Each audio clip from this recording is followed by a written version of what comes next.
प्रणमामि सदा शिवलिङ्गं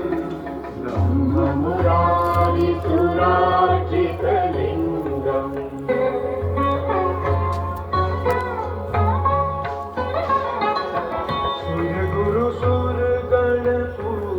सुरगुरुसुरगणपूजितलिङ्गं सुरगुरुसुरगणपूजितलिङ्गं सुरवनपुष्प सदा शिवलिङ्गं परमपदं परमाजनलिङ्गं तं प्रणमामि सदा शिवलिङ्गं ब्रह्ममुरारिसुरार्चितलिङ्गं